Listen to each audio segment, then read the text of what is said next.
if I remember early days of hardware journey, I think 2012, 2014.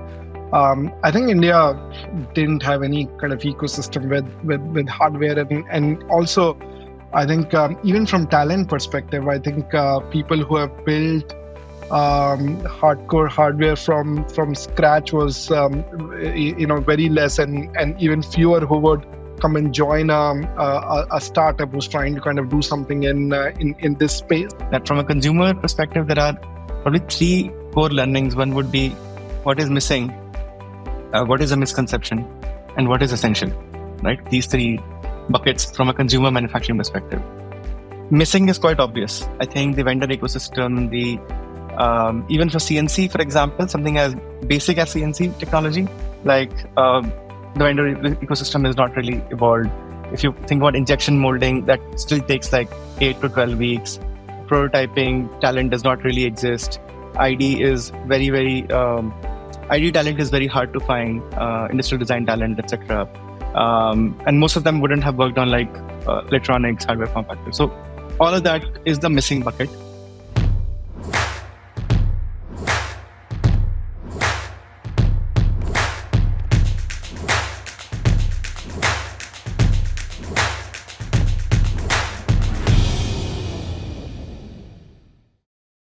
So here we are at the beginning of the first episode, and it feels like decades since I've actually had my founders back on the Blume Podcast.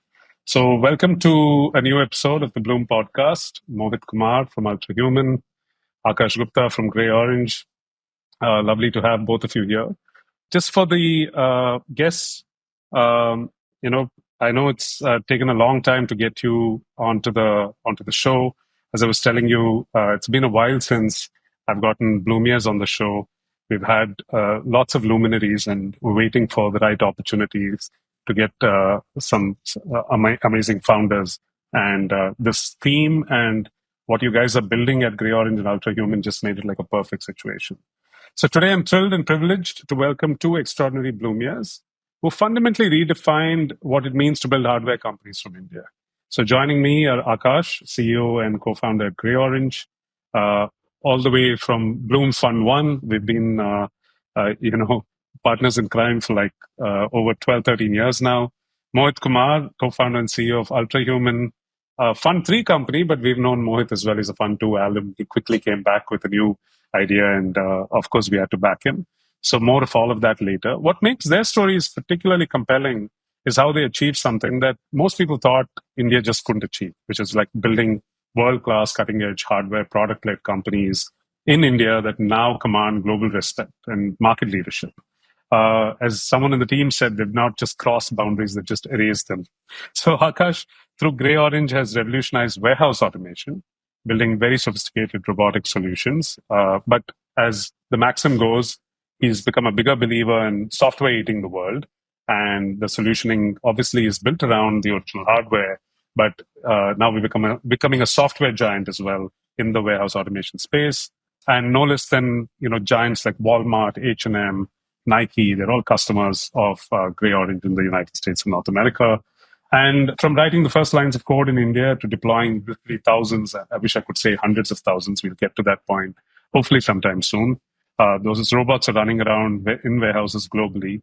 And it's been an inspiration for a lot of founders in robotics to aspire to what GreyOrange has shown and paved the way for. Mohit, on the other hand, has surprised everybody by pushing the boundaries of what's possible in personal health monitoring. So by combining, cutting-edge biosensors with sophisticated software, Ultrahuman has brought like laboratory-grade, health insights into daily lives, and they have people who love them all the way from Silicon Valley to Tokyo, and we hope to see many more people sporting Ultrahuman like I do. What's particularly meaningful for us at Blume is that we've had the privilege of partnering with them when most people, thought this was not possible. They just had an idea. The grand visions were a vision at that point. More skepticism than support. We cite Carbon Clean, who also we've had on the show in the first season, and GreyOrange as examples of how these companies, Mohit, you don't know this, but these companies have never raised $1 from Indian shows after Blume. Right. So that's been the level of confidence in our ability to build globally. Right. And we watch them navigate these unique challenges, hardware development, global supply chains, reorienting supply chains, building global distribution networks, all while maintaining their engineering roots in India. So let's dive deep into their journeys, understand the philosophy of how to build these phenomenal businesses, and uncover some of the lessons that hopefully inspire generations of deep tech founders in this country. So welcome again, Mohit and Akash. Thanks, Karthik. Thanks for having us here. Yeah, we start with Akash only because of he's probably younger than you, Mohit, but from seniority in the portfolio, we've known him for even longer than you have. I mean, he was still in college, I think, when we met him at BITS Pilani. So you developed, Akash, an interest in 3D animation, coding, very young age. You were a part of the Acute team in BITS Pilani, which is quite legendary. How it became the foundation of building this hardware club in BITS Pilani, which the legacy continues 15 years later. How did these influence your journey? And I know Samay and you started it, and he was a senior in college. But what got into you that you thought you could actually convert this little robotics project out of college into entrepreneurship and a world class company?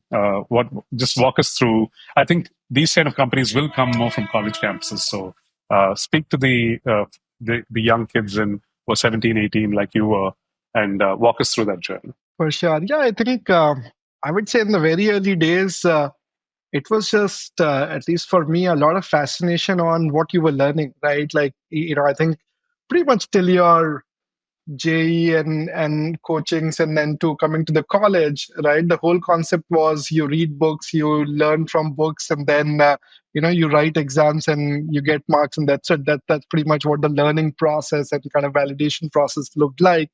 And I think I hadn't tinkered with hardware in my school days, but the day I first tinkered with hardware, I think it felt so good that you could physically look at things. And I remember thinking about this pretty much in early days of Acute, was that this whole DC motor that I used to draw in my books, now I can play with, and I can really understand what does that really mean. I think all that, at least early days, was all that fascination. And I was lucky enough to get my hands on BITS Pilani CNC machine, which was only, I would say, kept for demos to student, and we were able to get that to manufacture things. I could work on PCBs. I could work on kind of making hardware move and things like that. So I think the kind of satisfaction of building something, putting some electronics on it, and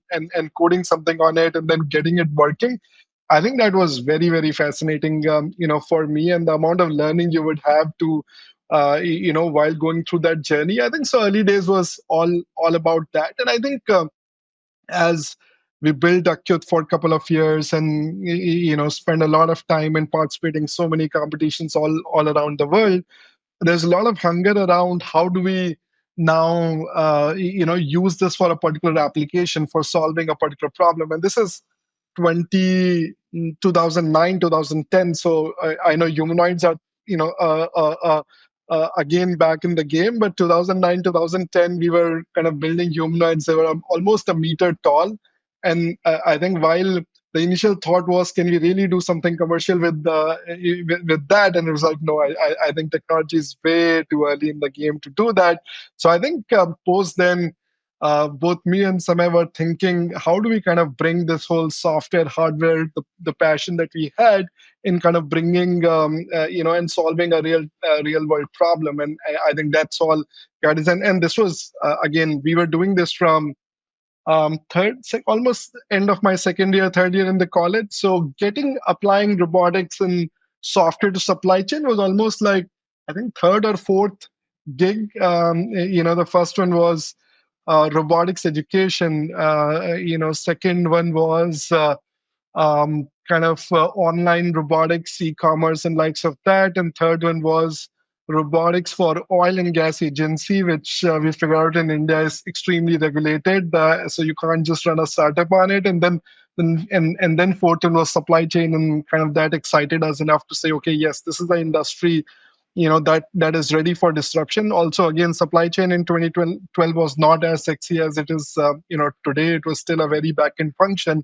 But I think we got a good feel of that there's a lot to disrupt using software and robotics in this industry, and kind of that got us there. So, Mohit, just to give you context, Acute was this humanoid robot. I remember one of them, Samay or Akash, showed us their passport, and it had more stamps than most of us would have in their 30s. And these were like two teenagers. And so they had gone and won a whole bunch of global competitions. And then somebody, they got referred in and actually built a haunted house with, these gadgetries in the US, which is quite a legendary story of theirs as well. And when we first met them, literally in the basement, there was this clunky, looked like a whole bunch of wires sitting on a couple of metal plates. And that was the first. No, that was the first floor robot of this warehousing idea that we saw. We've never seen the haunted house in the US, but supposedly it still lives. So, Mohit, I know we started off on a very different note. Here you were building this Roadrunner was our first name for what we backed. So, Akash, you should know first investment in Fund 2, Roadrunner. So, Adit finds these young folks from Ola and Flipkart, and they're all putting together a team which is around what today is Zomato's online delivery. So I'm not simulating this. It was actually the truth. So Roadrunner became Runner because of copyright issues. And then Runner became our first exit and Zomato's acquisition to compete with Swiggy. So today what you see is the two mega decacorns fighting it out and slugging it out. There were probably 10,000 deliveries a day, and Mohit and team land up and reshape and retool Zomato's online delivery to, I think when they left, it was, 1 million deliveries a day? 2 million at peak, yeah. Crazy. So, that was the kind of scale, 200x growth in 3 years. And we used to keep in touch with Mohit, and Mohit used to say, someday I think I need to go and pursue my passion. And the next thing you know, he says, like, I'm taking a break. I'm going to go off this island off Thailand. And why don't you tell the story from there, Mohit? So what happened there, and what prompted Ultrahuman? I know you were obsessed about health, but from there to get to Ultrahuman was a little bit of a journey. Yeah, no, I think the runner journey was very different and intense. Very lucky to be a part of it. But then, I think long-term goal and passion was to go back to health and to actually. I was a big fan of Bruce Lee and the mysticism associated with Shaolin Temple and all those things, and grew up reading those books. And basically, always thought that I think there's a lot more to discover when you actually have an inwards journey, and all that basically is Eastern mysticism kind of stuff. So during my break, I took a break, traveled to this place called Tiger Muay Thai, trained for a few months, practiced jiu-jitsu. And that was I think back then that was the beginning of what should I do next. And I think initially the view that I had was, I am from a supply chain / delivery domain, so let's do something in that. But just couldn't really get interested again to do something again in that space. Wouldn't wake me up again in the morning. And then second one was, and Vatsal and I, Vatsal is my co-founder, and we kept chatting about what should we do next. And the next idea was surprisingly a video chat tool, which we started working on. And then on that video chat tool, which we coded first, we kept talking about health and fitness, basically, because I was at a martial arts camp, and we were trying to figure out patterns. And we said, look, we're using the tool to chat about something that we're not pursuing. So maybe it makes sense to pursue that instead of this. I think the first product name was Cosmos. I think the first tool we built, we never told the world about it because it's a bad idea overall. So, but this is pre-pandemic, so who knows? Cosmos might have been a mini Zoom, but yeah. But yeah, I mean, gladly we started Ultrahuman back in 2020, and just before pandemic, and world has been different since then. We've been getting surprised every year. And so, just an extension of both those questions, I know you've stuck around with hardware. You folks have become loyal to hardware. I know, Mohit, even in the health journey, hardware came a little later. From the outside, it feels very daunting. And most people say, how can India be like a champion in hardware technology of any kind? Do we have manufacturing chops? Do we have the electronic chops to build the best PCB boards? And it's not about building the PCB board, right? It's about power consumption. It's about battery usage. It's all the complexity that comes with, hardware. And, you have different levels of sophistication, different use cases. But why don't you walk us through a little bit of the journey? Both of you committed to it, but what kind of challenges did you not foresee? Which did you think are immensely possible to solve from an Indian context? And what did you have to iterate to get out of the Indian context, if at all? Akash, maybe you can go first. Yeah, no, absolutely. I think if I remember early days of hardware journey, I think 2012, 2014. I think India didn't have any kind of ecosystem with hardware, and also I think even from talent perspective, I think people who have built hardcore hardware from scratch was very less, and even fewer who would come and join a startup who's trying to kind of do something in this space. So I think from talent to kind of figuring out how do you do the prototyping, large part of prototyping for even our first version of bots were done in-house through our own CNC machines and through our own machines. So I remember this was a big decision that we were, and this is before Karthik, you guys invested. This is the angel funding from Wolfgang, right? Which was, I think at that point of time, and it would sound funny now, but that point of time was 40, 50 lakhs, I think, something like that. Yeah, and yeah. Even our round was 2.4 crores. Yeah. Exactly. So the first was Wolfgang 40, 50 lakhs, and a decision that I remember starkly with Samay and me saying, okay, are we going to put 25 lakh of this in a CNC machine?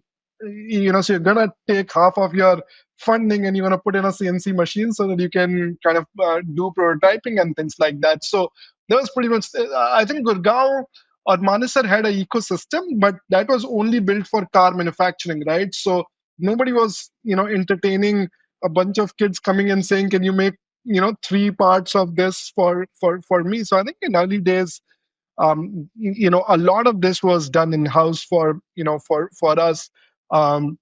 And slowly we got exposed to different kind of ecosystems, not in India, but in China. I think later in 2015, 16 is when we started kind of building more and more kind of ecosystem for manufacturing in India, where we started developing vendors, in different parts of India to do that. So I think initial part was literally just trying to kind of get the first few versions up by building them or prototyping them yourself.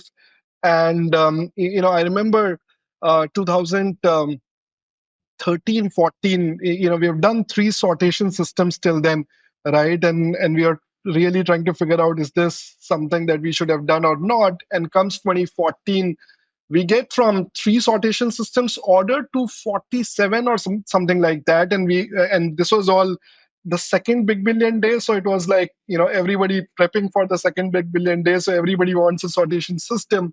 And I think we had like 6 months literally to scale up from being able to produce 3 sortation systems to 47 sortation systems.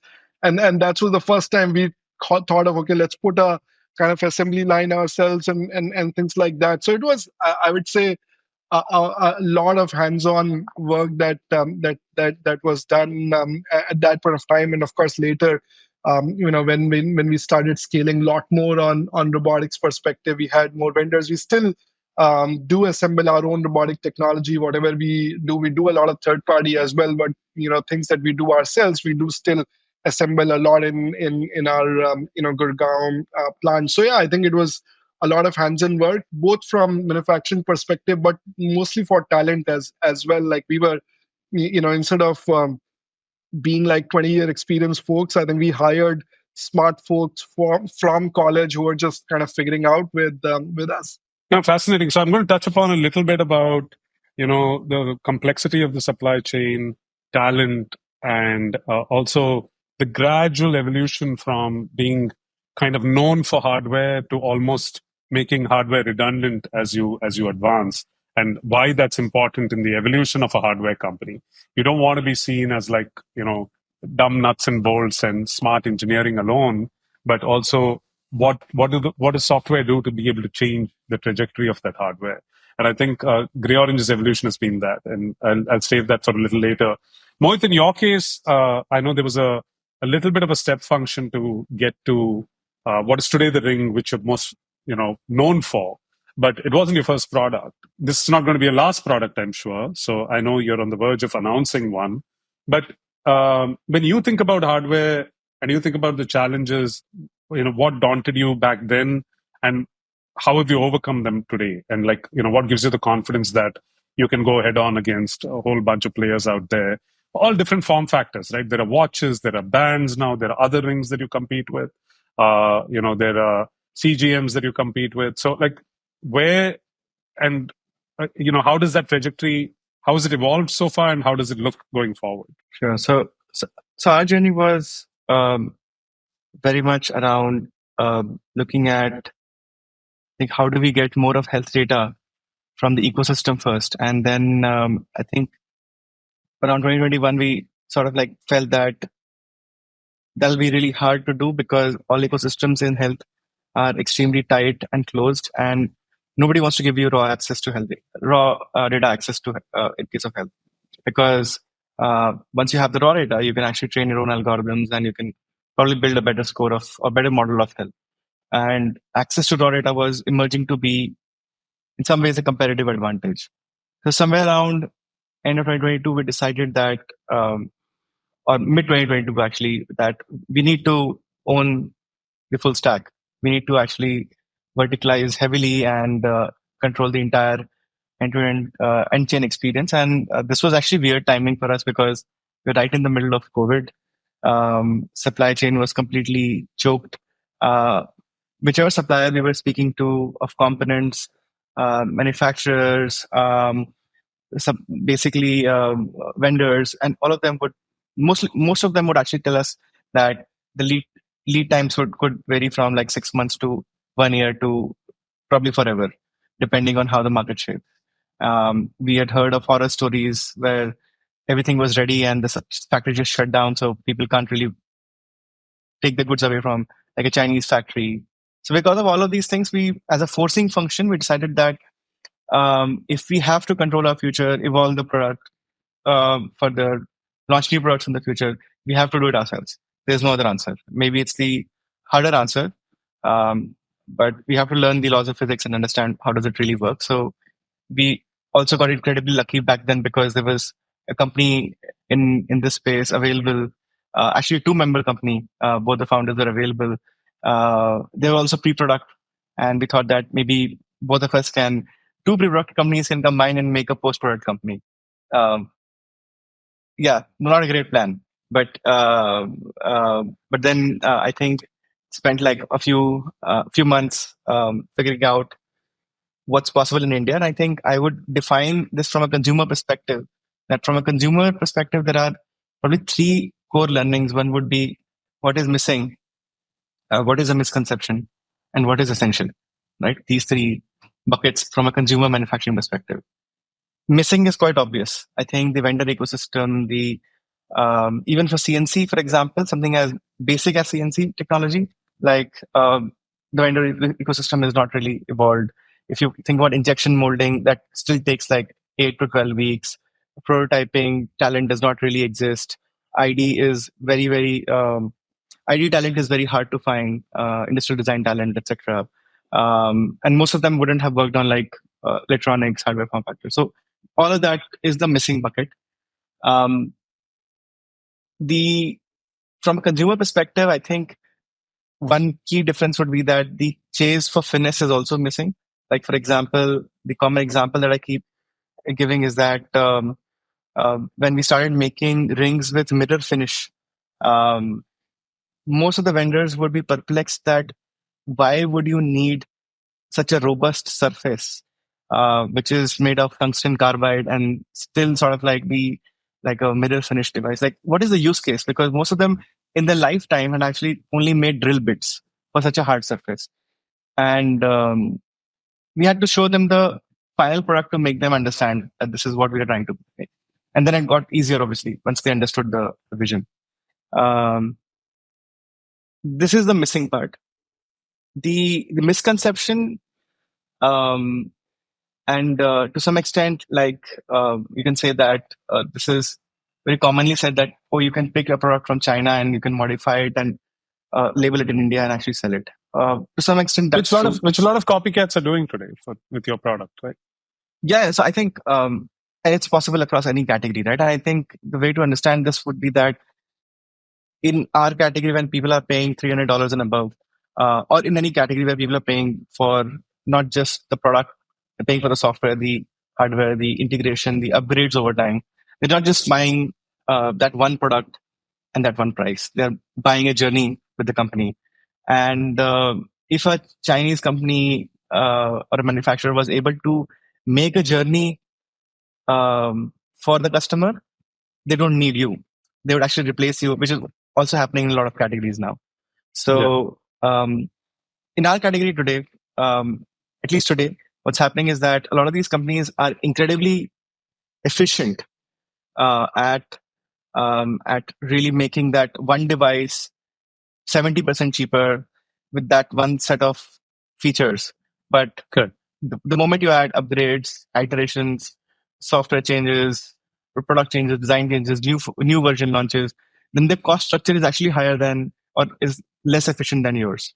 And that's the last part, which is essential, that if you're, I think in manufacturing, if you're really looking for, at least from our perspective, that 5, 10, 15-year journey where you really want to evolve the product, having control over the destiny of evolution is really, really the key in some ways, because unless you're able to solve the problem, people would not pay you a certain premium for your product or for the journey with the customer, and you'll sort of like be commoditized in this category. That would be our, you could say, sort of like an evolving learning in this category. How much, just before I cut back to Akash, there are a lot of parallels in the GreyOrange journey. I've been witness to both of your journeys. So I want him to weave like the B2B, proxy for your journey. But before I go there, like today, if you, when you started off, what is the mix of like your supply chain / manufacturing dependency outside of India / outside of Ultrahuman? And today, how much of that is inside of the company? I think in our case, it started with somewhere around 40%, and now somewhere close to like 23-24%. Is outside or inside? Outside India. Is outside. Yeah. And if you had to like, and this is the other interesting aspect of what both of you have done, as the hardware evolution happens, the product gets into some sort of I might be wrong. You have to correct me if I'm feeling the wrong thing, but it feels like there is a semi-autonomous kind of cycle of hardware evolution, whereas suddenly you start seeing the power of how many of these devices are out there and the power of what software does as a layer on top. So Mohit, if you had to think about how much both R&D work, development work / delight to the customer is happening through software, how do you think that has changed from the first string to today? And I'm sure it'll keep changing. We're talking about late 24, just for people's context. That's when we're recording this. But yeah. Yeah. No, I think the way to look at this would be that the complexity in terms of hardware iteration has, I think over time, some of these systems have become machines. Like, for example, like polishing a few months ago, for us, a few quarters ago actually, was like a huge manual effort to both, you can manually do it, and then there's a QC effort. And now a large part of that is automated completely. And that does not mean that we don't need people. It just means that we need less people on the ground to actually ship out the same end product. But I think the reality is that, of course, like with manufacturing, complexity increases. One example that I can give outside our use case is that for a 6 billion revenue profile, Garmin spends $1 billion in R&D every year. And wow, this is extremely anti Warren Buffett in terms of his way of valuing a company. And I just read a book written by Warren Buffett's brother-in-law where he talks about like that this is like a bad business model and a bad idea to have a company which invests in R&D so heavily every year. But then the reality is that it's always a trade-off. The government has a lot of control over their own destiny. 35-year-old company, so they've survived all the cycles. Wearables are 80% of their business now. Still fighting Apple, proving manufacturing as their competitive advantage. It has the ability to evolve the product. So I think those are the strengths that we are also tying in our business, that as we control the business, and if we can get to the ability of making hardware at the pace of software, iterating hardware at the pace of software, then that is true autonomy in terms of being able to control your destiny in some ways. Because then you're playing in some ways like you're playing tennis and someone else is playing paddle in their own software zone. So that probably helps. No, great analogy. No, I love the vision. I know even using Garmin as a backdrop, I know Mohit well enough to think that he's thinking what makes me survive till year 35. And I know you haven't crossed year 5 yet. So I love that ambition. And I know Akash has been crazy enough, maybe younger. I think he was 8 years, 6 years younger. And he said this. He said, we'll show how we can build $100 billion company. I've always loved that ambition. And bizarrely, I'm still, with both of you, I've always been a long-term hold. So I've always held everything, the stock, for as long as I need to, and will continue to do so. But Akash, cutting over to you, we've seen a very similar proxy, right? A lot of folks said, how can you go compete in the rest of the world when, a Geek Plus from China and other guys can build far more efficiently? Yes, you might be in control of your own manufacturing and supply chain, but can you compete with the might of this mass production that China can bring in? And there are a lot of parallels in industrial automation, robotics, that what Mohit was talking about in terms of personal rings and wearables. I would love to hear that in your words. Like, how has that evolution for GreyOrange been since that 2015-16 where you left us off last? Yeah. No, I think as we kind of started working with some of these global retailers, I think we very quickly recognized that at least in B2B space, nobody was really looking for robotics, right? They were all looking for how do we get fulfillment outcomes, right? And, for different people, fulfillment outcomes are defined differently. For some, it is just reducing cost per unit. For some, it's just increasing storage per square feet. For some, it is just going to 30-minute SLAs and things like that. But I think we realized that, nobody really cared about robotics or hardware or how fast a bot moved or how quickly can you manufacture and likes of that, right? So of course, I think you get oriented pretty quickly that at the end of the day, and I think I remember spending some time in one of our town halls about this topic, that we are not a robotics company in a supply chain. We are a supply chain tech company using robotics as an enabler, right? And I think that pivot was very important, or that thinking was very important, because most of our customers, even today, honestly, do not care about how do you give them that fulfillment outcomes till you can reliably give them. And I think that was a important kind of point for us to kind of start figuring out, okay, of course, always constrained on resources. Where are you investing your dollars? Are you investing your dollars to ensure fulfillment outcomes, or just to ensure robotic uptime, right? And I think that understanding and that focus has helped us compete all across. In fact, even today, some of our largest competitors sell robotic uptime, and we sell fulfillment outcome.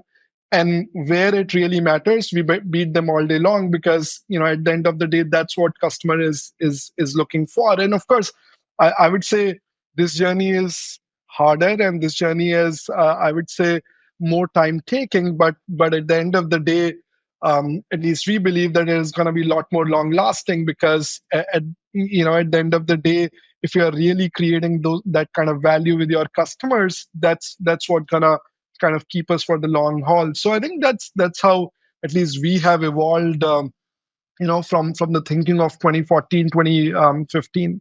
No, I think it's been amazing to watch, and as you said, it's a tougher journey. I wish investors understood that you're making these tougher decisions for long-term trade-offs.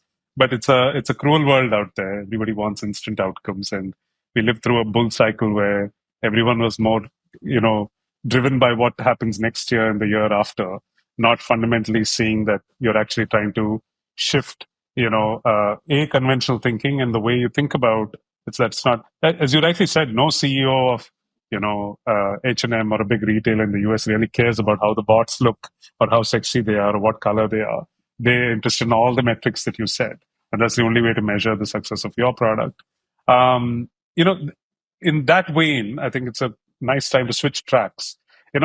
We know fundamentally that when we say winning beyond boundaries, which is the theme for today, uh, the reason you're getting championed and the reason we are talking about you proudly today is that the moolah comes from overseas, which means you are not selling only to Indian customers, you're selling to global customers. So the two aspects to it. One is, for good or for bad, the Indian market is not deep enough or rich enough or where this makes enough of a dent for you to be an India-only company.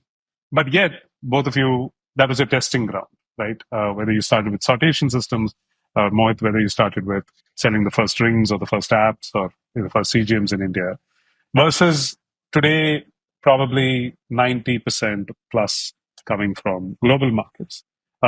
So we've always kind of joked at one level that if you make a product for India, you're probably going down the wrong path and you will fail on the global product, right? And so from your learnings, maybe Akash, you can go first. And what prompted you to make like the full cutover? It was a bold decision.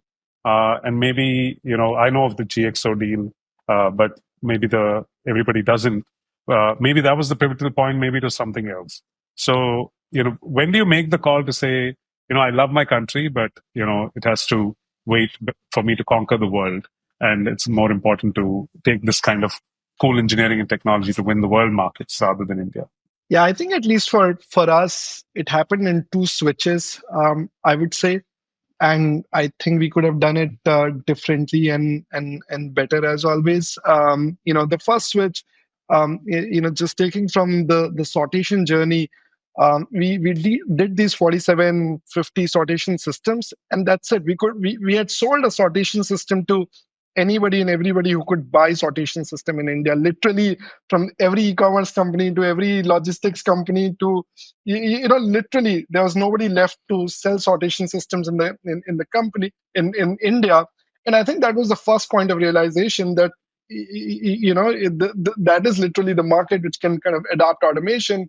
And for us, that was the least automated product, right? We were thinking about goods to person systems and likes of that, which was far more kind of complex and expensive automation, while sortation system was literally the most basic automation product that we were thinking about. So I think that was one realization, that we got to kind of get outside India.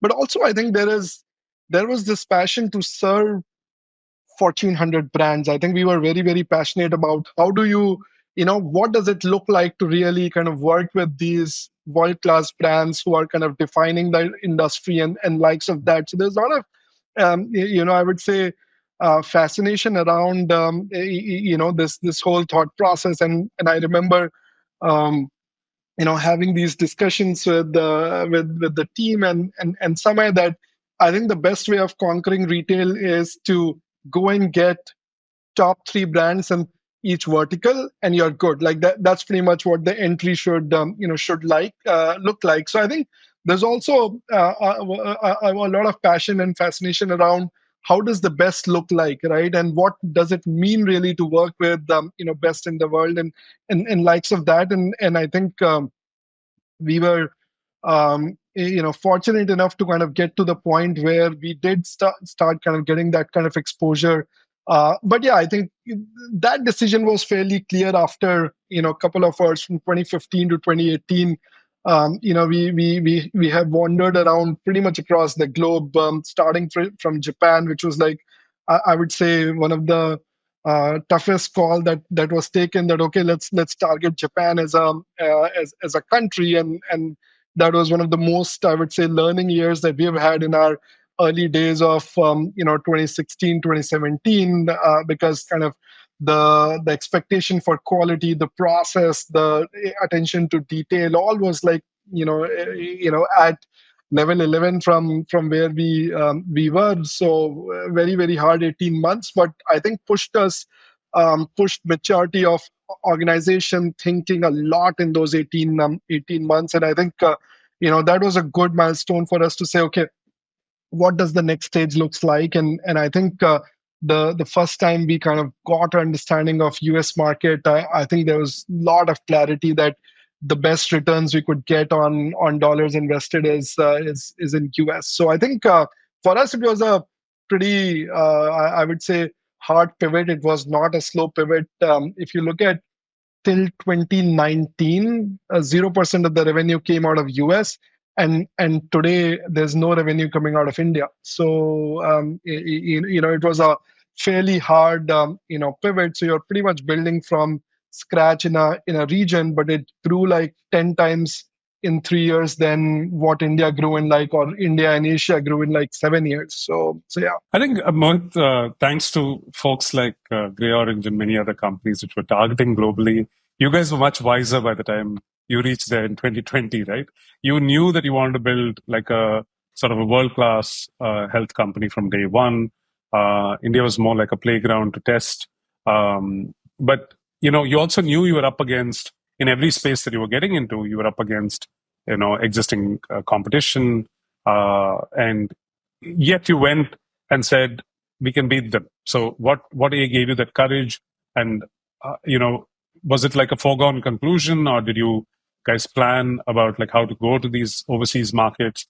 I know you tried one or two markets more extensively, including your current base of UAE.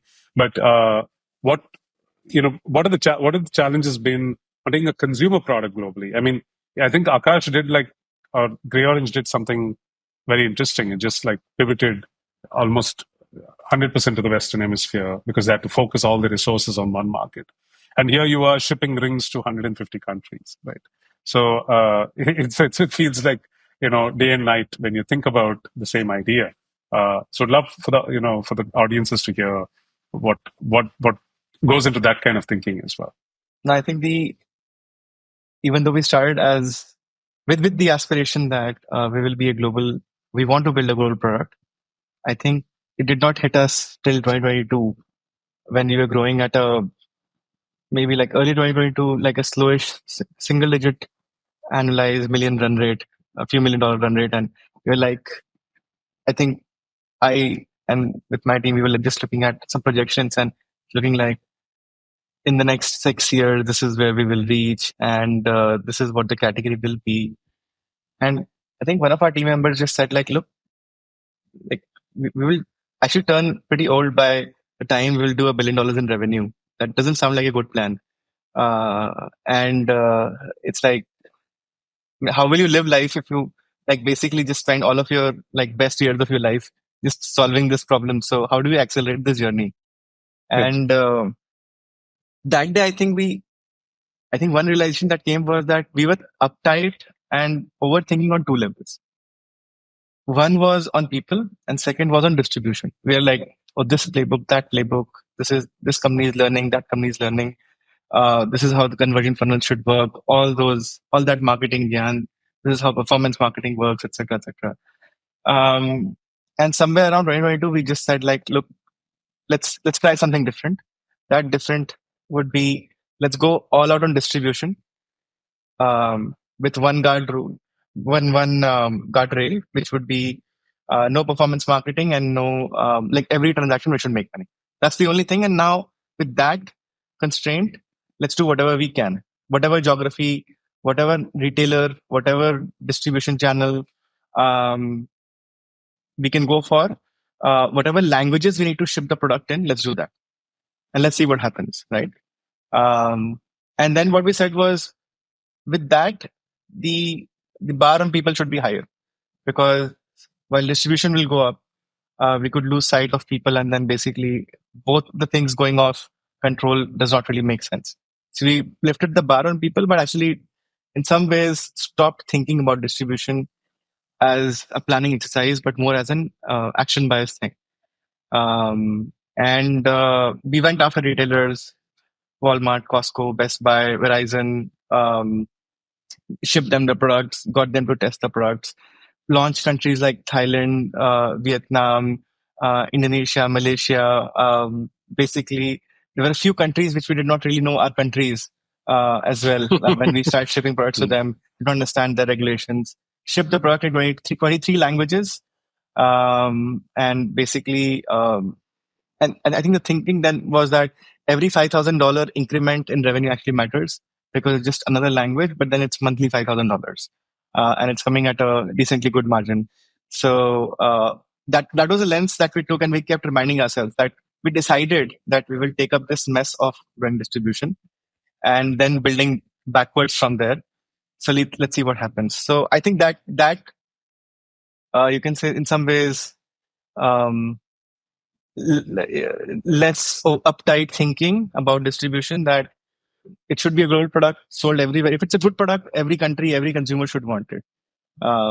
And there's no reason why we should not be selling in every cycling store, every soccer store, every like electronics retailer, every premium goods store. Everyone who buys an Apple product should actually buy our product. So how do we place the product next to the Apple product? So those were, like, you can say, just loose frameworks that we used initially. And I think the last 6 months actually gave us the data to narrow down and deeply focus on some of these funds.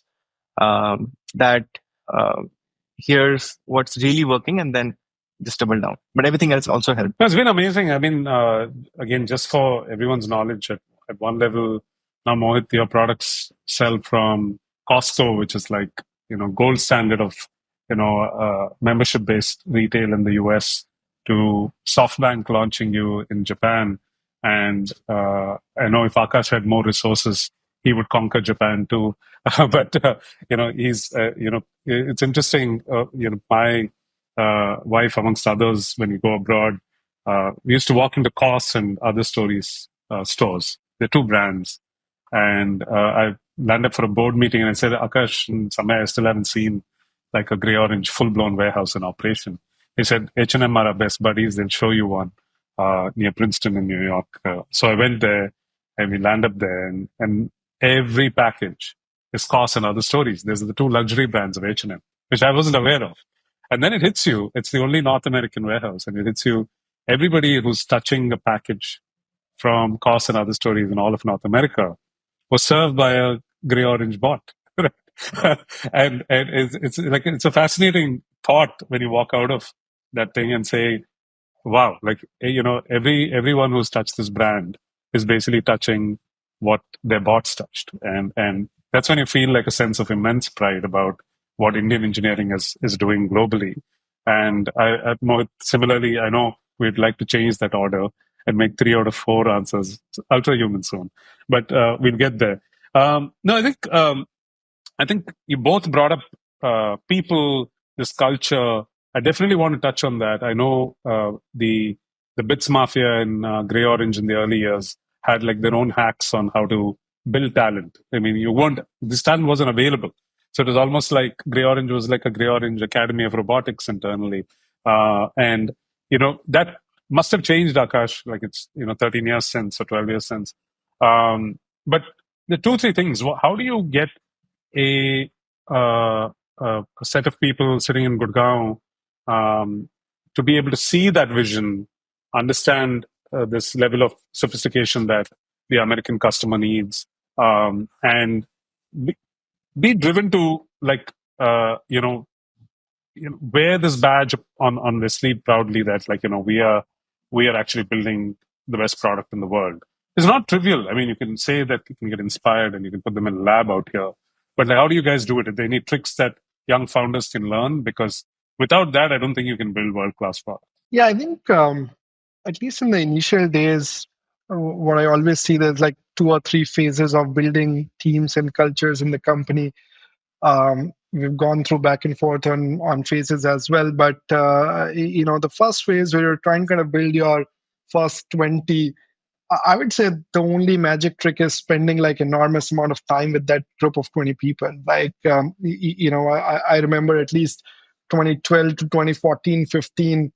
um, I think both me and Samay and some of the first few employees, we spent like enormous amount of time together, just thinking, dreaming, kind of talking about what's failing and likes of that, but also kind of forming this whole idea of that what we want to be and how we want to do this, and what kind of dreams that we want to conquer. And I remember at that point of time, um, I think it was still smaller than what we should have dreamt, but it was like, okay, how about building a warehouse or running a warehouse in US with 1,000 bots? That used to be like this whole north star for us, and today it feels fairly small, but yeah, I think the first phase is all about being able to kind of work with this group of 20, 25, 30 people, whatever.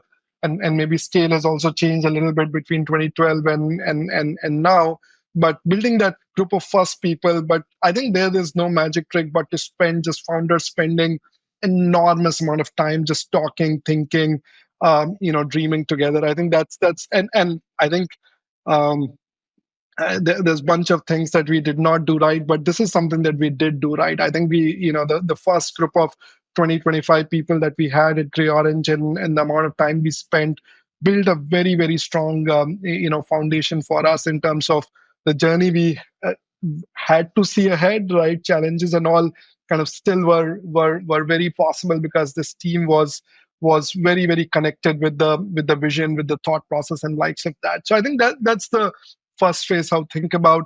The second phase is, when you start scaling up, um, how do you amalgate between this new set of people you're getting in, and mostly sometimes more senior and likes of that, and this core group that you have built? And at least Yeah. from GreyOrange perspective, this was nearly literally bunch of freshers or 1 or 2 year experienced people, because nobody else really thought that GreyOrange should be the place they should be working at, because firstly, we're talking about hardware, we're talking about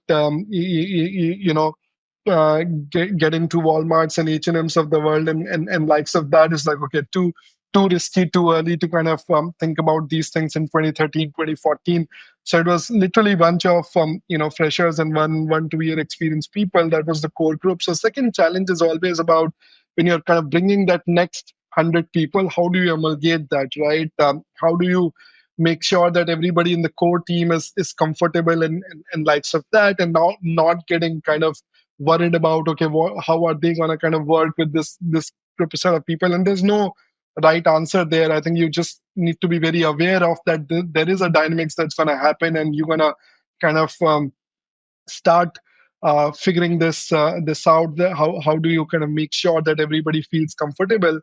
And I think third thing, and maybe this is more specific to GreyOrange or even companies who are kind of going through this kind of journey, is when you start kind of pivoting to a market and start hiring people there, right? And then you'll see a dynamics in the company of US versus India. I remember, Correct. um, we and now HQ doesn't mean a lot because there's so much remote work happening. But I remember when we first formally shifted our HQ from Gurgaon to Singapore, and Atlanta. that to Yeah. Atlanta. There was Yeah. there was a lot of this talk about, oh, now will all the decisions be taking out of Atlanta? What does that really mean for folks in India and likes of that? So when you're on to these kind of global journeys, these are some interesting things that you would never imagine. Like, we putting up a HQ at Atlanta was all about being closer to the customers and likes of Customer. that. And suddenly Yeah. everybody's thinking, okay, now is the whole decision making changing to folks in Atlanta. So those are like another kind of dynamics or culture you got to kind of really be very aware of, that these are all real things, and you got to kind of handle these things and balance these things. And even if founders are in in other countries, how much time you're spending. I remember between 2018 to 2020, just before pandemic hits, I was religiously doing 15 days India, 15 days US, like religiously doing 2 weeks in India and 2 weeks US, because you still want your team to be very connected in India of what's happening in US, and it should not become an island and things like that, and vice versa as well. You don't want to get completely disconnected, from the team and likes of that. So I think those are some of the phases that we have gone through and kind of figured those things out. No, fascinating. So the what you said rings very true. I think it's a generic, beautiful set of advice around carrying the core original team with the mission, not just the two founders or three founders. It's true of every sort of startup, I guess. What I think, you might not have perspective because it's the only thing you've been associated with from college. But from my lens, when I look at a whole multitude of startups, what you said is like 2x true or 3x true when you're building a category defining company or you're building a new way of doing things. I've heard this from Aditya Ghosh of Indigo, who was actually also a guest along with you this season. And you couldn't have built this any differently than how a GreyOrange built, because you were not building a clone of another airline in India, right? You were building something brand new in India, right? So when you're building a category defining company, you have no choice but to build this like core sort of, that trunk has got to be really wide, right? Nothing can shake that tree culturally. And Mohit, I know you shifted with a whole bunch of, people you had assimilated in your life, whether it was at Rana or Vatsal and you had worked there. Was it any different from what Akash said? What are the nuances in your case? I know you've also tried like a hybrid of, having someone like a Bhuvan run around the world for distribution, but having a base in Abu Dhabi, having one in Bangalore, you're doing manufacturing. Before we know it, if I recorded this a year later, you probably have 3 manufacturing centers across the world. Who knows? But like, how do you deal with that complexity? It's come at you at maybe 2x or 3x the speed as it has come to Akash. No, I think at some point in time, this originated from the thought process that, again, how do you enjoy your time at, like, most people want to see work as their second life, which we also saw, basically. And like, how do we make work an enjoyable place for people? Enjoyable as in, like, essentially, yes, you can do a bunch of things in office, but that doesn't really count. The most important thing probably is like work with enjoyable people, right? Essentially similar IQ, brainwave, intensity, product obsession, etc. So I think two things emerged. One pattern specifically, which was we started liking people overall, and those people actually started contributing a lot more who were great at conflict avoidance, basically in life. Essentially, not because they didn't have contrarian views, but they figured out a way to solve a conflict. And they didn't prioritize a conflict above the actual outcome, essentially. Right? So they would fight, but they will actually figure out an answer and they'll prioritize the eventual outcome. And those people actually displayed two clear traits. One is measurable, one is semi-measurable. The first measurable trait which we started seeing was that these guys were like exceptional users of the product. They would use the product every day. We actually have a chart which talks about our revenue growth and basically our product usage internally, unprompted product usage in the company. Percentage of Ultrahuman employees who actually use the product and number of app opens. And there is this like strange and strong correlation between the two. That the months where people have actually used a product a lot more, we have seen a much higher revenue lift, interestingly. I think, so that we started thinking about like, could this be like an interesting market? Because it's such an intuitive product. It tells you about your health. So if you don't believe in the product, then, or if you believe in the product, then most of the other things become easy. Because if you have a problem with like something else happened in the office, something else happened in life, but you believe in the core outcome, you'll probably solve all the problems and prioritize the outcome. And the second one was basically people who were generally, like you can say, more optimistic in life. In some ways, we would basically, and this is not a screening method, but we would ask each other questions around like, if you have a delayed Indigo flight, what would you do about it? And some people would say, like, I'll go to Twitter and I'll rant about it. Uh, so that's, in some ways, we actually said, like, look, shit, things are going to go bad in life, and you've got to solve it. So every time if you complain on the internet, your Twitter feed is full of such things. You have a cynical view of life. Then, like, we thought that, like, in our friend circle also, there's always that cynical person, there's always a critic person. You always want to hang out with, like, a good mix of these people, right? But you also want optimism in life, because you also want to, like, show up every day and win, right? So we in some ways prioritize more optimistic people. I know that that could be a problem sometimes because of delusion and other issues, but then this is a bias that we have, acknowledging that. Plus, basically, I think the usage of the product. So no, we're almost up on the hour, so I'm going to touch upon two last questions and then we'll get to a fun rapid fire.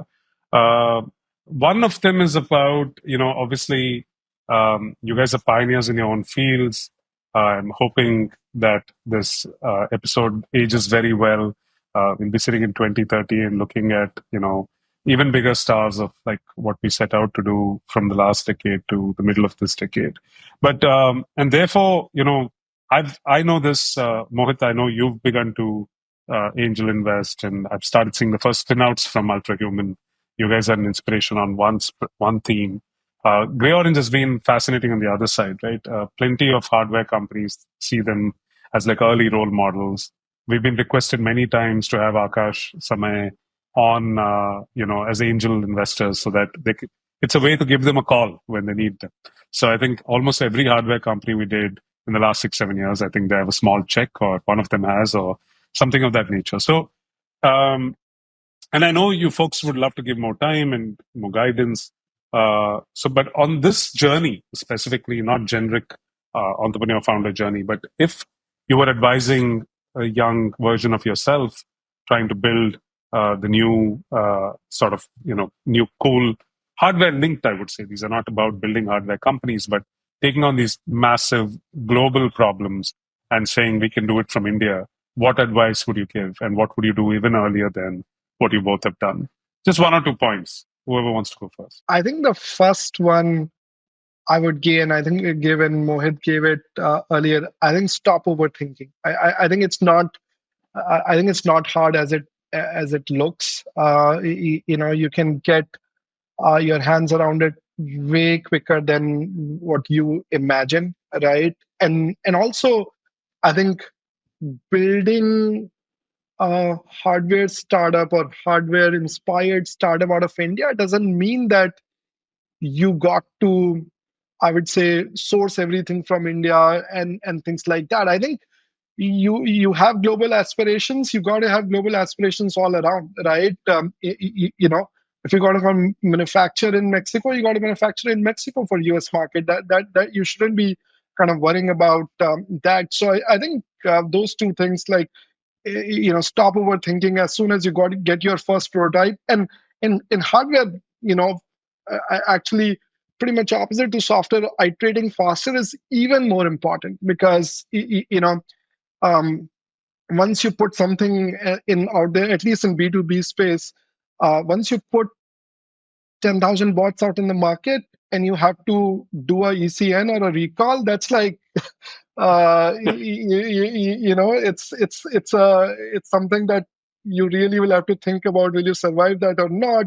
So iterate very, very fast, right? I would I would throw your product into the market very, very quickly, telling people that you're doing this. I think one more thing that people feel very uncertain about is, oh, can I really go with a early stage product to the customer, right? To a very established customer. I think Mohit can talk about more of consumer journey, but I'm more talking about the B2B journey. The answer is yes, but not telling them very clearly that where are you in this part of the journey.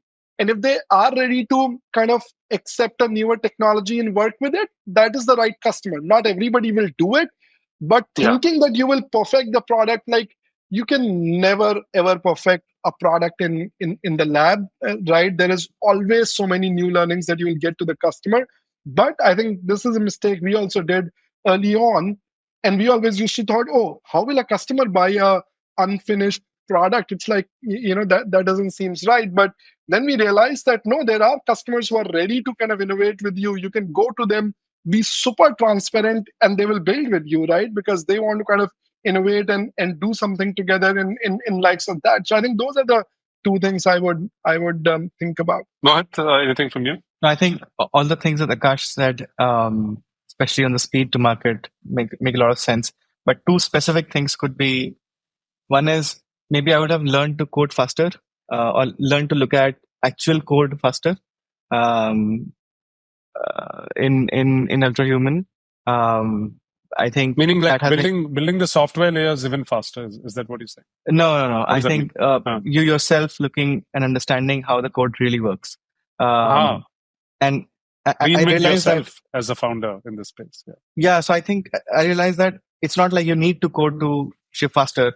It's just that you start making more sense as a team member, and it's incredibly empowering in many ways. You just understand the company and the architect. Like we're in the business of selling technology, but if we don't understand technology, then we are a businessman selling technology. So, Understood.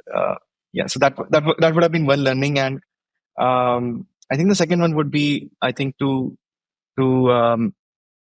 if you can basically just sort out the basics in life, which is health, movement, sleep, nutrition, exercise, and I think especially for founders, get a decent house. I know many founders who actually like in their house they don't have Wi-Fi working, and then they feel that frugality is associated with long-termness, but there is some critical threshold to frugality, which I think, and I would say that has been incredibly empowering for me, especially to get to the bare minima of what productivity looks like.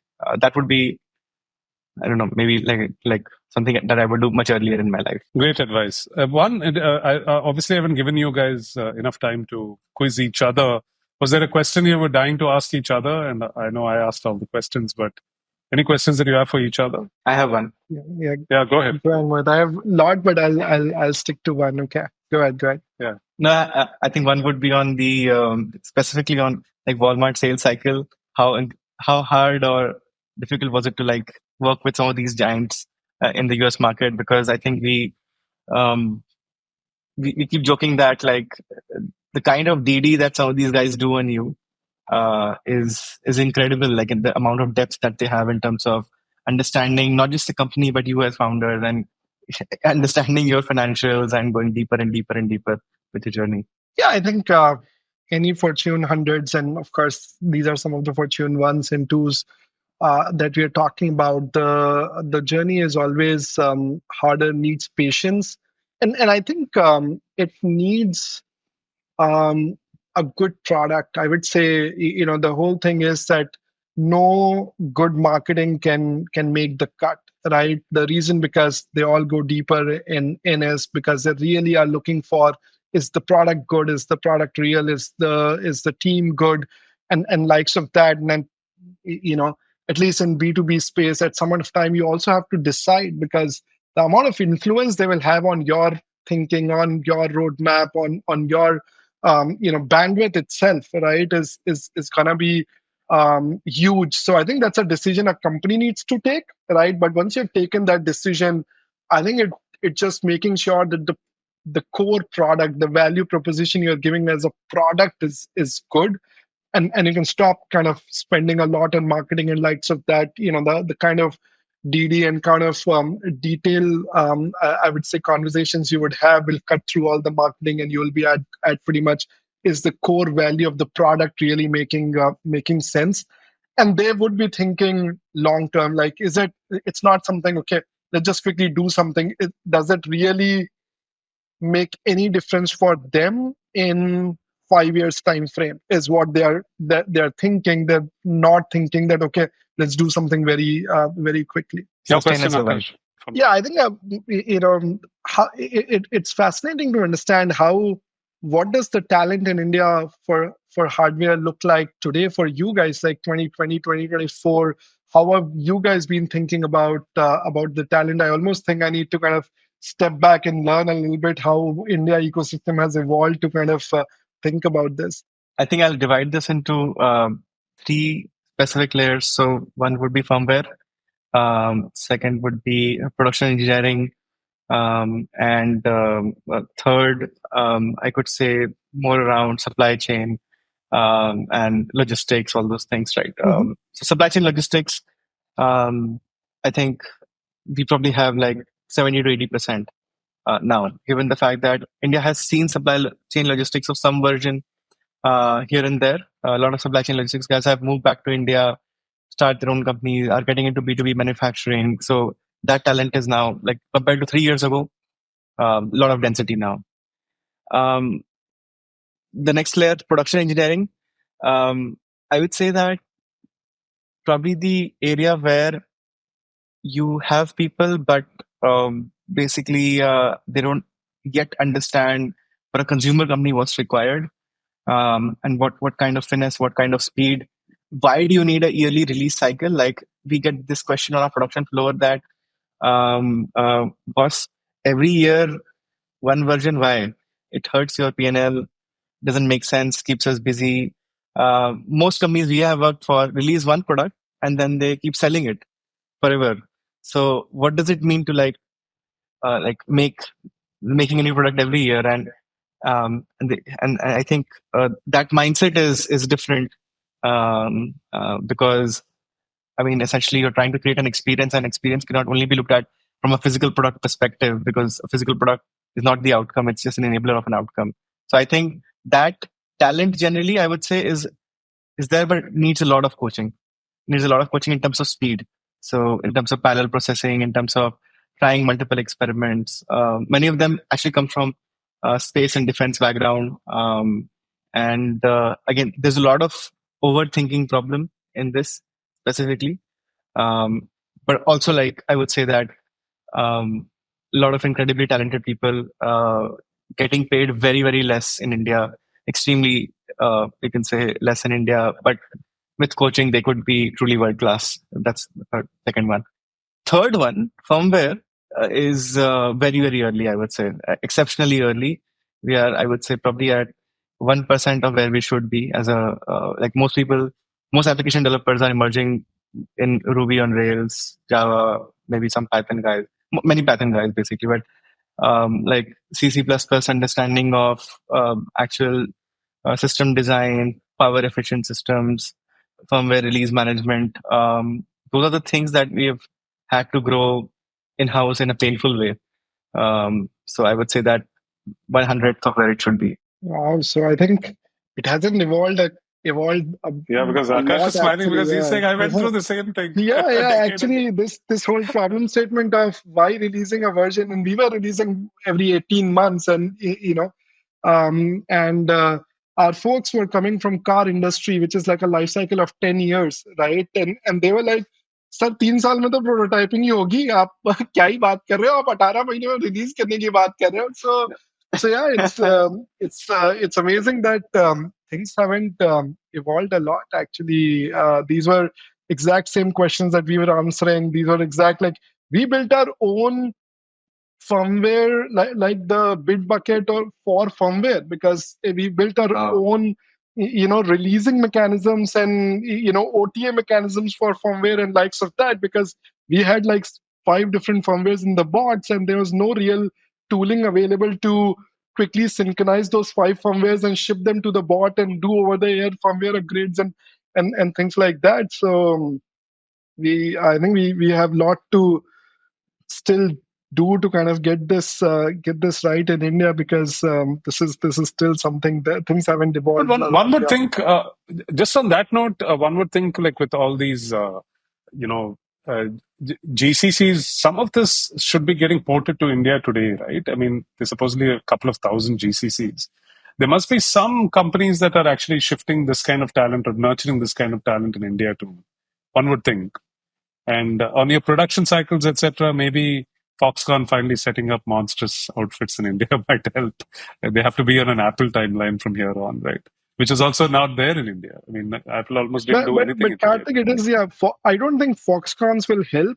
Some of these core companies doing core hardware R&D in India will help, because I think where we faced challenge was the prototyping cycle and getting to alpha beta phases. I think post that it was fine. I think once you get to a alpha beta reliable product, like in India, again, I don't know how it is today. We almost struggled to do accelerated lifecycle testing, and we were selling a product that we said will last 7 to 10 years. Right, the company wasn't 7 to 10 years old when we were selling this, and we wanted to do accelerated lifecycle testing. That how do I test the product that it will last for 7 years? And that was like it was not known in India how to do accelerated lifecycle testing. We had to design a method of doing accelerated lifecycle testing. So I think it's just a lot more hardware R&D happening in India is what is needed. Yeah. So I'm going to do a quick cycle of maybe rapid fire for fun, and then come back to the finale questions. So, given that the theme is hardware, and both of you are like gods of hardware, your favorite hardware product founder, like if you had to pick one, who do you like role model or idealize or read about? Hardware. I think James Dyson. I think he's done Nice. some really good work on hardware very and cool. UX, and yeah. Yeah, we've even pitched to his family office, by the way.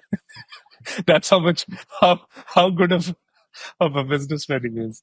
We haven't got any money, but I'm just saying. Yeah, Mohit? I have the same answer actually. So I was going to spell out James Dyson, but yeah, very hard to find good hardware founders. Yeah. Any cool product that you guys think should exist but doesn't in hardware, or in what do you come across amongst the things you come across?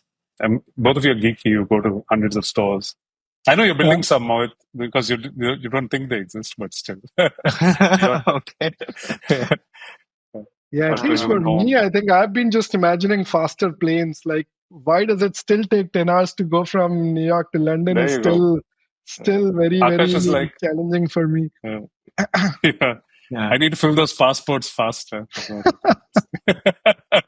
Yeah, I have a trivial one. I think just, and I know the world doesn't like printers anymore, but just printers and projectors that work.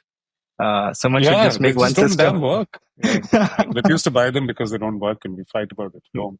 But yeah, what's the one product that you think you can't live without other than your own product? I think I would go as simple as actually AirPods. I think that is one product that I've used like a hell lot, and I thought it made. I just thought, how could it not happen much earlier? Like it made life so damn simple. That's right. So yeah, AirPods. Maybe smartphone is obvious, but it's a software product, but maybe like a combination of payment devices, like especially how Apple Pay works. It's incredibly NFC convenient. payments and just wireless payments. Anything that you wish you knew before starting up? And I know, Mohit, you've lived two journeys already. You've been a part of other startups. Akash, you've had multiple journeys within the same startup. But yeah, one thing you wish you knew. I would say that tech is not the hardest part. I thought the tech would be the hardest part. But tech is not the hardest part. Like there are way more harder things than tech. Absolutely right. Building business is more about people and organizations and the complexity of. Akash is nodding his head, thinking all these investors are so super irritating. But yeah, Mohit, what about you? No, I think the value of discipline. I think it's incredible how like just those boring daily stand-ups, 15-minute catch-ups, just keeping an eye on whether you're making incremental progress. It just compounds over time, and whenever I think done it, we've almost always like made progress. So I think it's just fascinating how compounding works. Super. And a fun favorite, like eureka moment in your own sort of product journeys, like for you personally, like what did you suddenly discover? I know Akash has been tinkering with the bots for a while. You, Akash, and then Mohit, in the products that you've been seeing, where have you contributed and felt, wow, this was my eureka moment that I gave for the product? Yeah, I think maybe specific examples around, simplifying things where you suddenly realize that all of this is not really just needed. Like we got into, and I think one thing, maybe more generic, a lot of times when you're problem solving, I see this pattern and now try and kind of get out of it very quickly. You're trying to solve a problem A, and suddenly to solve a problem B, you start thinking about B, and suddenly everybody is solving B, and everybody has forgot about A. And I think I see this happening, especially when you have younger set of people who is kind of very passionate about something. Um, I think just realizing that, oh, you had to solve a problem A, and everybody's spending time on B, and then you'll realize, oh, this is not the real problem. Problem was A. So I think those are multiple moments that I've had. Nice. Mohit, you? I think the probably something that I keep doing every day today, and it just fascinates me, is that I started pushing people towards ChatGPT, towards like I think all life's answers are. It is surprising that whenever I think of a problem, my natural reaction was never ChatGPT, and that's true for a lot of people inside my company. And Yeah. whenever we have like gone with ChatGPT as the first response towards looking for answers, we've always found like better answers, a faster way to like think about the framework. So it's That's spooky, but fascinating. it's incredible. It is spooky. It is spooky. Yeah. It shows some direction for the future. Favorite books? If you're getting any time to read of late, what is sprung out as favorite book for each of you? I think Hard Things About Hard Things is still kind of one of my favorites. Bizarrely, I think we gave that as somebody like said, Blume are not like kind investors. We gave it as a Diwali gift once to all of our. Our first book we ever gave for Diwali was Hard Thing About Hard Things. But yeah, it's like, what kind of investor gives that for Diwali? But anyway. The top of mind would be like, I'm enjoying Emperor of All Maladies, like recently. Fascinating book on cancer. Mukherjee. No, what's his name? Mukherjee. Yeah. Mukherjee. Nice. Yeah. Yeah, and, you probably did. Yeah. Go ahead. Yeah. Fascinating how, not just the disease, but like thinking about the disease and the evolution and all the mysticism associated with the disease and all that. Yeah, that's been fascinating. Nice. And guilty pleasures when you're not doing what you're doing at work? What's your... For me, it's driving a good in sports car. Yeah. I think that's strangely something unique to me. I think I've probably driven with almost all my founders behind the wheel. I've done so many car meetings. It's not funny. So the last time I was with Akash on the Gurgaon Delhi airport thing, and we were stressed. But then Akash changed his gear and put it into. But yeah, what about you, Mohit? I think like a big fan of classical music, Hindustani classical music. So. Oh, really? I didn't know that. Yeah. Awesome. Good guilty pleasure to have. So let's wrap up. And, I meant to ask it before, and then you threw in ChatGPT into the mix, Mohit. So, here you are, 2024, both of you, give or take, at the cusp of becoming $100 million businesses. It's amazing. Screw the valuations. We know what is blood, sweat, tears have gone into building $100 million businesses of this scale from those humble beginnings. Of course, there's the Danda side of it. We see these businesses potentially at $1 billion, say, in 5 years, 8 years, 10 years, wherever you get there.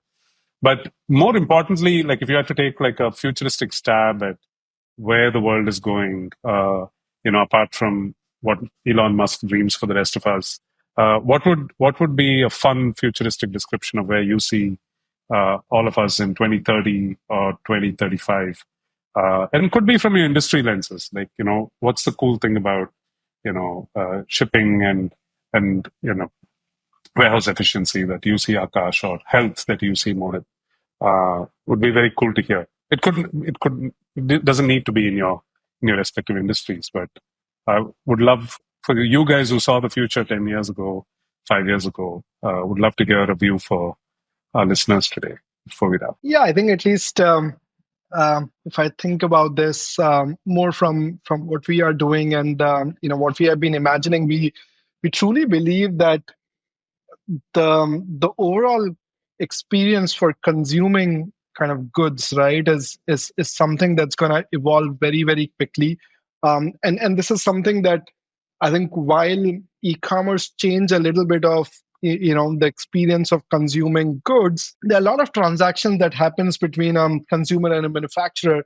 the nature of those transactions has remained exact same in like 20, 30 years. Like, I think when I entered a store when I was like 8 years old versus what I do today is not changed a lot actually. How I shop on a website, and how I consume it has not changed very differently. But I think there is a lot happening, and I think this is all going to change. I think the way we experience things, way we consume things, way we try out things, or how personalized it is, or how relevant it is, and how easy it is going to evolve quite a bit over next 10 years. So I think while we still don't know the exact shape of it, but I think the technology, and GreyOrange has always been a bits and atoms company than just bits company. So the combination of bits and atoms and the technology that we see today is definitely going to change how we consume our day-to-day kind of things. Yeah. Super exciting. I know you're building a bunch of stuff, Akash, G Store and dozens of other things to follow. So super excited to see what comes from the GreyOrange table. Mohit? I think I could say that the first time ever in my life, I'm seeing this unique pattern of different, like, for example, software engineers learning microbiology, scientists learning about coding, someone who has basically very basic education. In our team, for example, like someone in supply chain logistics, very early in their journey, talking about, like, look, this is a firmware issue. I ran GPT on this firmware issue, and this is what I found. And being able to, like, hold that conversation. Are basically some of our developers talking to doctors and talking about, like, from a primary diagnostic perspective, this is the kind of protocol we could build. So all those conversations just make us think that in the future, like, 80% of the talent will be democratized, maybe 90%. Everyone will have, like, some level of talent or thinking power. People who have not had great education early will have a second life for education because of being able to learn again in a conversational way through the chatbot. And then just the fact that the next 5 years could behave like the past 50 years, given the fact that people could just learn things faster. It is incredible to see some of our supply chain guys learn coding by themselves and write a macro, write a script, write basically different things, coming from a no coding, broken English background and writing perfectly good marketing emails. So I think that is the future that, like, sounds really interesting. You're saying cross-functional knowledge will just make, possibilities erupt in a way that we've never seen before. And of course, the opportunity sets for these people emerge automatically as well. It's been fantastic. I know Mohit's also been like a generous, allowed us to generously gift all our guests the Ultrahuman ring and kits. So Akash, maybe there's one waiting for you when we meet next. But more importantly, given this is the first time in a long time that we've had two guests, I don't know what you can swap with him, but you guys should barter. You should give him some bots, and he should give you some rings for your team. And I'll buy a CNC machine. There you go. Whatever Akash is selling or making. But yeah, go ahead, barter, go to the old economy, keep exchanging notes, exchange machines, exchange rings. I know Mohit's building Ultrahuman home, so that maybe Akash, that's the product you want. But it's been such a pleasure. I know we overshot, but I think every bit of these 90 minutes will be a delight for the audiences, especially we haven't done something as in-depth, geeky, hardware, deep tech oriented in a long time.